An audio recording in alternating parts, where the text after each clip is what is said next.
Hello friends, my name is Shweta. Last time मैंने आपको tenses topic start किया था और उस टॉपिक में मैंने आपको ये बताया था कि टेंसेस होते कितने टाइप के हैं, affirmative, negative, interrogative, WH type, और मैंने आपको पार्ट ऑफ टेंसेस समझाए थे। आप चाहें तो इस वीडियो को मैं डिस्क्रिप्शन बॉक्स में लिंक दे दूँगी, आप जाकर देख सकते हैं। आज हम ये सीखेंगे कि टेंसेस कितने टाइप के होते हैं। Number 1, tenses present, past, future, 3 type के होते हैं। अब इनके अंदर भी पार्ट्स बने हुए हैं, जैसे कि सबसे पहले आज हम प्रेजेंट को देखेंगे। प्रेजेंट टेंस 4 टाइप के होते हैं। नंबर 1, प्रेजेंट इंडेफिनिट, इसको हम सिंपल प्रेजेंट के नाम से भी कह सकते हैं। नंबर 2, प्रेजेंट कॉन्टिन्यूअस, इसका एक और नाम होता है प्रेजेंट प्रोग्रेसिव। इसी तरह नंबर 3 है प्रेजेंट परफेक्ट टेंस और नंबर 4 है प्रेजेंट परफेक्ट कॉन्टिन्यूअस, या फिर हम कॉन्टिन्यूअस की जगह प्रोग्रेसिव वर्ड लगा सकते हैं, प्रेजेंट परफेक्ट कॉन्टिन्यूअस। ओके, यही 4 टेंस पास्ट में होते हैं, past indefinite, past continuous, past perfect और पास्ट परफेक्ट कॉन्टिन्यूअस। सेम यही फ्यूचर में होते हैं। अब इनके भी आगे 4 पार्ट हैं, affirmative, negative, interrogative, WH type. इसी तरह ये चारों पार्ट इसके हैं, ये इसके हैं और इसके भी हैं। ठीक है, तो आज हम अपना first topic present indefinite start करेंगे। तो आइए स्टार्ट करते हैं।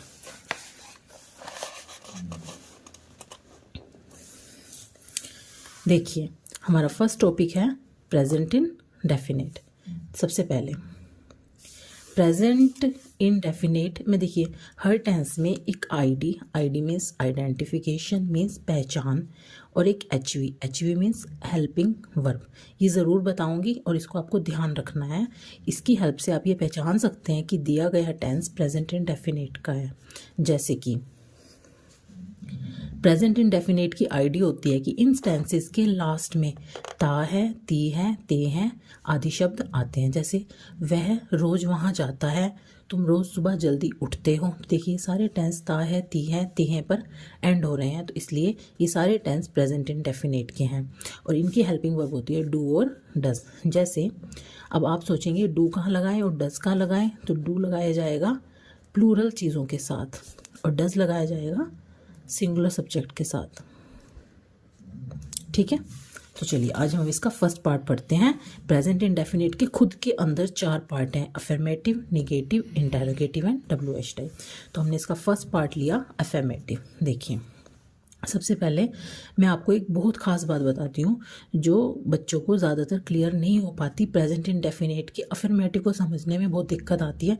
इस चीज़ को आप बहुत ध्यान से समझना। जैसे कि सबसे पहले आप ये देखना कि क्या दिया गया सेंटेंस प्रेजेंट इंडेफिनिट का है, आप इससे पहचान लेंगे बिल्कुल है। ठीक है, अब आपको ये चेक करना है कि वो अफर्मेटिव मैंने आपको लास्ट टाइम बताया था, ऐसे टेंस जिन सेंटेंस में कहीं पर भी नोट और कहीं पर भी एक क्वेश्चन वाला सेंटेंस ना हो, जिसमें क्वेश्चन रेज ना होता, वो टेंस अफर्मेटिव होता है। ऐसे आप पहचान लेंगे। जैसे राम खाना खाता है। अब इस टेंस में आपको एक चीज़ बहुत ध्यान रखनी है, आपको ये देखना है कि दिया गया टेंस सिंगुलर है यानी एक वचन है, या प्लूरल है यानी बहुवचन है। अगर दिया गया टेंस सिंगुलर है तो आप ये फॉर्मूला यूज़ कर सकते हैं, सब्जेक्ट लगाएंगे प्लस उसके बाद आपको कोई हेल्पिंग वर्ब नहीं लगानी, सीधा वर्ब लगानी है और वर्ब के साथ एस और ई एस का यूज़ करना है प्लस ऑब्जेक्ट लगाना है। और अगर प्लूरल है तो subject plus verb plus object. देखिए कैसे। फॉर एग्जाम्पल, मैंने एक टेंस लिखा राम खाना खाता है, तो इसमें सब्जेक्ट कौन है? Ram is a subject.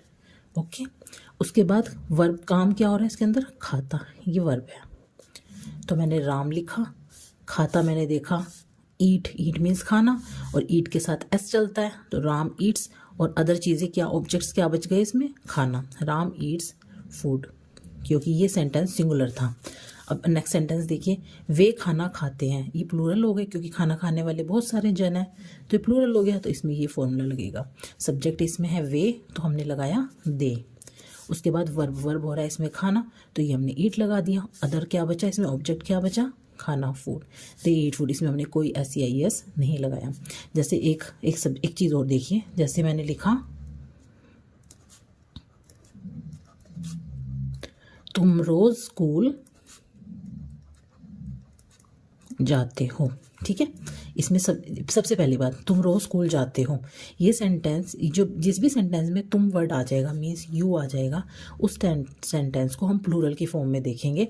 तो इसमें ये वाला फॉर्मूला लगेगा, सब्जेक्ट क्या है यू, काम क्या हो रहा है इसमें जाना यानी गो, कोई हेल्पिंग वर्ब नहीं लगेगी, go to school daily, you go to school daily. अगर यही सेंटेंस ऐसे होता वह रोज़ स्कूल जाता है, तो तभी ऐसे बनता ही गो के साथ ES लग जाता, goes, he goes to school daily.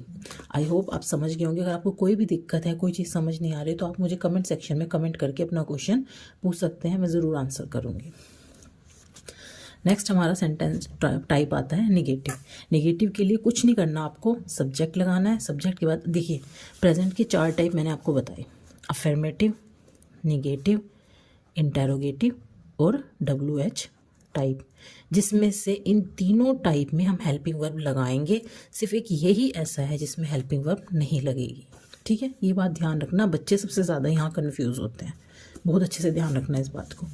Negative आ जाइए, निगेटिव का फॉर्मूला देखिए, सब्जेक्ट, सब्जेक्ट के बाद आप हेल्पिंग वर्ब लगाना, डू डज में से कोई एक चीज़, फिर नोट, फिर वर्ब, फिर ऑब्जेक्ट। जैसे वह किसी की मदद नहीं करता है, इसमें सब्जेक्ट क्या है वह है, तो हमने लगा दिया ही के साथ मैंने आपको बताया अगर सिंगुलर होगा तो डस, प्लूरल होगा तो डू, और ही एक वचन है तो हमने क्या लगाया डस, ही डज, और फिर उसके बाद लगेगा नोट, ही डज नोट, काम क्या हो रहा है, क्रिया क्या हो रही है इसमें, मदद करना यानी help, he does not help किसी की, anyone, he does not help anyone. बताइए समझ आ गया आपको, ठीक है। अब हम नेक्स्ट टाइप पर आते हैं विच इज इंटेरोगेटिव। देखिए इंटेरोगेटिव मैंने आपको बताया था, इंटेरोगेटिव की पहचान ये होती है कि इनकी स्टार्टिंग क्या शब्द से होती है। तो जिन सेंटेंसेस की शुरुआत क्या शब्द से होगी यानी इंटेरोगेटिव टेंसेस, उनके स्टार्टिंग में आप हेल्पिंग वर्ब लगाएंगे, इसको ध्यान रखना, plus subject plus verb plus object. क्या तुम उसे जानते हो, तो तुम के हिसाब से हमने हेल्पिंग वर्ब डू लगाई, उसके बाद सब्जेक्ट क्या है हमारा तुम, यू, काम क्या हो रहा है इसमें जानना यानी नो, ऑब्जेक्ट क्या बचा बाद में उसे, him, do you know him, समझ गए। क्या उसका भाई अमेरिका में रहता है, तो इसमें सब्जेक्ट है उसका भाई जो कि एक सिंगुलर है, तो इसलिए हमने यहाँ पे हेल्पिंग वर्ब लगाई डज। सब्जेक्ट हमारा है उसका भाई, डज हिज ब्रदर, काम हमारा यहाँ पर हो रहा है, वर्ब क्या है यहाँ पर रहना यानी लीव। ये देखिए ये HV है, ये सब्जेक्ट है, ये वर्ब है, ये जो भी ऑब्जेक्ट बच जाए, ऑब्जेक्ट ना हो तो उसके बाद जो अदर चीज़ें बच जाएंगी वो ये helping verb, subject, verb plus other चीज़ें। Does his brother live in America and question mark, समझ गए। नेक्स्ट हमारा आया WH टाइप। WH टाइप का फॉर्मूला ये है, सबसे पहले आप क्वेश्चन वर्ड लगाएंगे, जो भी व्हाट, वेयर, वाई जो भी है वो क्वेश्चन वर्ड, उसके बाद हेल्पिंग वर्ब, फिर सब्जेक्ट, फिर वर्ब और फिर ऑब्जेक्ट। जैसे आपके पापा क्या करते हैं, तो क्वेश्चन वर्ड क्या है इसमें क्या, तो क्या के लिए हमने लगाया वॉट, ये हो गया हमारा क्वेश्चन वर्ब। उसके बाद लगानी है हेल्पिंग वर्ब, सब्जेक्ट को देखिए, सब्जेक्ट क्या है आपके पापा यानी एक वचन, तो हेल्पिंग वर्ब यहाँ पर डज लग गई, HV। काम क्या हो रहा है, सॉरी सब्जेक्ट लगाएंगे पहले, हेल्पिंग वर्ब लग गई, सब्जेक्ट है आपके पापा, योर फादर, काम क्या हो रहा है इसमें करना, do, what does your father do, ठीक है। वे लड़के कहाँ रहते हैं, इसमें क्वेश्चन वर्ड है कहाँ, कहाँ के लिए हमने लगाया वेयर, हेल्पिंग वर्ब वे लड़के यानी बहुवचन है तो हमने डू लगा दिया, सब्जेक्ट है हमारा वे लड़के, तो क्या हो गया दोज बॉयज, ठीक है। अच्छा एक चीज़ और, वे के लिए एक वर्ड और होता है दे, कई लोग इसमें, कई बच्चे इसमें क्या करते हैं जो टेंस सीख रहे होते हैं वो दे बॉयज़ लगा देते हैं, आपको ऐसे नहीं लगाना। अगर वे अकेले दिया हुआ है तो आप दे लगा दीजिए, बट अगर वे के साथ वे लड़के, वे औरती, वे आदमी कुछ भी ऐसा दिया गया है तो आप फिर दोज का ही यूज़ करेंगे, where do those boys live, understand, okay. अच्छा एक चीज़ और, कई बार बच्चों को ये जो क्वेश्चन वर्ड होते हैं इनकी मीनिंग नहीं पता होते हैं, इनको हिंदी में क्या कहते हैं, इंग्लिश में क्या कहते हैं। इसके लिए मैंने आपके लिए एक चार्ट प्रिपेयर किया है, आप इस चार्ट को लर्न कीजिए, आपको सारे क्वेश्चन वर्ड याद हो जाएंगे। ये रहा आपका चार्ट, देखिए ये मैंने एक WH क्वेश्चन वर्ड का एक चार्ट बनाया है, देखिए कैसे, क्या, क्या के लिए हम क्या लगाते हैं वॉट, वाई क्यों, वैन कब, वेयर कहाँ, हु कौन, विच कौन सा, हुज किसका, हुम किसको, हाउ कैसे।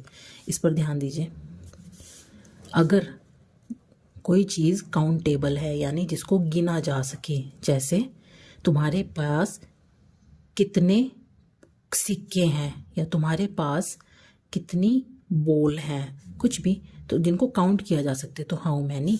अगर ऐसी चीज़ें आ जाए उसमें वर्ड दोनों के लिए सेम है, कितना कितनी कितना, बट वो अनकाउंटेबल हो, जिसको गिना ना जा सके। जैसे तुम्हारे पास कितना दूध है, दूध को हम काउंट तो नहीं कर सकते, तो तब हाउ मच। ऐसी चीज़ें जिनको काउंट किया जा सके कितना, जिनको ना काउंट किया जा सके जो अनकाउंटेबल हो, उनके लिए हाउ मच। ओके। कितनी दूर, हाउ फार, कितनी बार, how often, how many times, कितनी बार, हाउ लॉन्ग, कब तक, एट वट टाइम, कितने बजे, एट वट प्लेस, किस जगह, वट काइंड ऑफ, किस तरह का, वट टाइप ऑफ, किस प्रकार का। समझ गए आप लोग। प्लीज़ आप इन क्वेश्चन वर्ड्स को अच्छे से याद कीजिए। अगर आप इनको याद करेंगे और सारे बेसिक रूल को ध्यान से समझेंगे, और याद रखना प्रेजेंट इंडेफिनिट के अफर्मेटिव को ध्यान से समझना, वो बच्चों को थोड़ा कंफ्यूज करता है, तो आप टेंसेस अच्छे से सीख जाएंगे। इसके लिए मैंने आपके लिए एक वर्कशीट प्रिपेयर की, आप उस वर्कशीट को कीजिए, और नेक्स्ट वीडियो में मैं उस वर्कशीट की आंसर शीट आपको पब्लिश करूंगी, तब आप वर्कशीट के साथ अपनी आंसर शीट को मैच कर सकते हैं। आपको भी पता चल जाएगा, आपका एक सेल्फ असेसमेंट हो जाएगा कि आपने कितना सीखा। देखिए, मैंने इसमें आपको हिंदी टू इंग्लिश ट्रांसलेशन नहीं दी। ज़्यादातर हम अगर सीबीएसई बोर्ड में देखें 6, 7, 8, 9 इन 6, 7, 8 सॉरी 4th, 5th इन सब क्लासेस में इस तरह के टेंसेस दिए जाते हैं बच्चों को। ग्रामर बुक में इस तरह के टेंसेस होते हैं, आप इनकी प्रैक्टिस कीजिए। जैसे मैंने एक टेंस दिया माई फ्रेंड, एक बनाकर दिखा देती हूँ आपको। मैंने लिखा my friend dash me support, ठीक है, सॉरी ये बाय मिस्टेक लिखा हुआ है, इसको कट कर दीजिए। मैंने एक टेंस दिया my friend dash me support. आपको इस टेंस को देखिए, ये सेंटेंस अफर्मेटिव है क्योंकि इसमें कहीं पर भी आपको नोट नहीं दिखाई दे रहा, कोई क्वेश्चन मार्क नहीं है, तो ये है तो अफर्मेटिव, और प्रेजेंट इंडेफिनिट का ही है। तो अब इसको प्रेजेंट इंडेफिनिट कैसे बनाएंगे? देखिए, सब्जेक्ट उसने लगा कर दिया है माई फ्रेंड, वर्ब उसने आपको ब्रैकेट में दे दी सपोर्ट, फ्रेंड एक वचन है, एक सिंगुलर की इंसान की बात हो रही है, तो इसका ऐसे हो जाएगा supports, sorry my friend supports me. Okay, अब आप इन सबको भी बनाइए, और इसकी आंसर शीट मैं आपको नेक्स्ट वीडियो में पब्लिश करूँगी। Thank you guys, thank you so much, and please अगर आपको वीडियो अच्छी लगे तो कमेंट सेक्शन में कमेंट भी कीजिए, लाइक एंड शेयर भी ज़रूर करना। Okay, bye bye.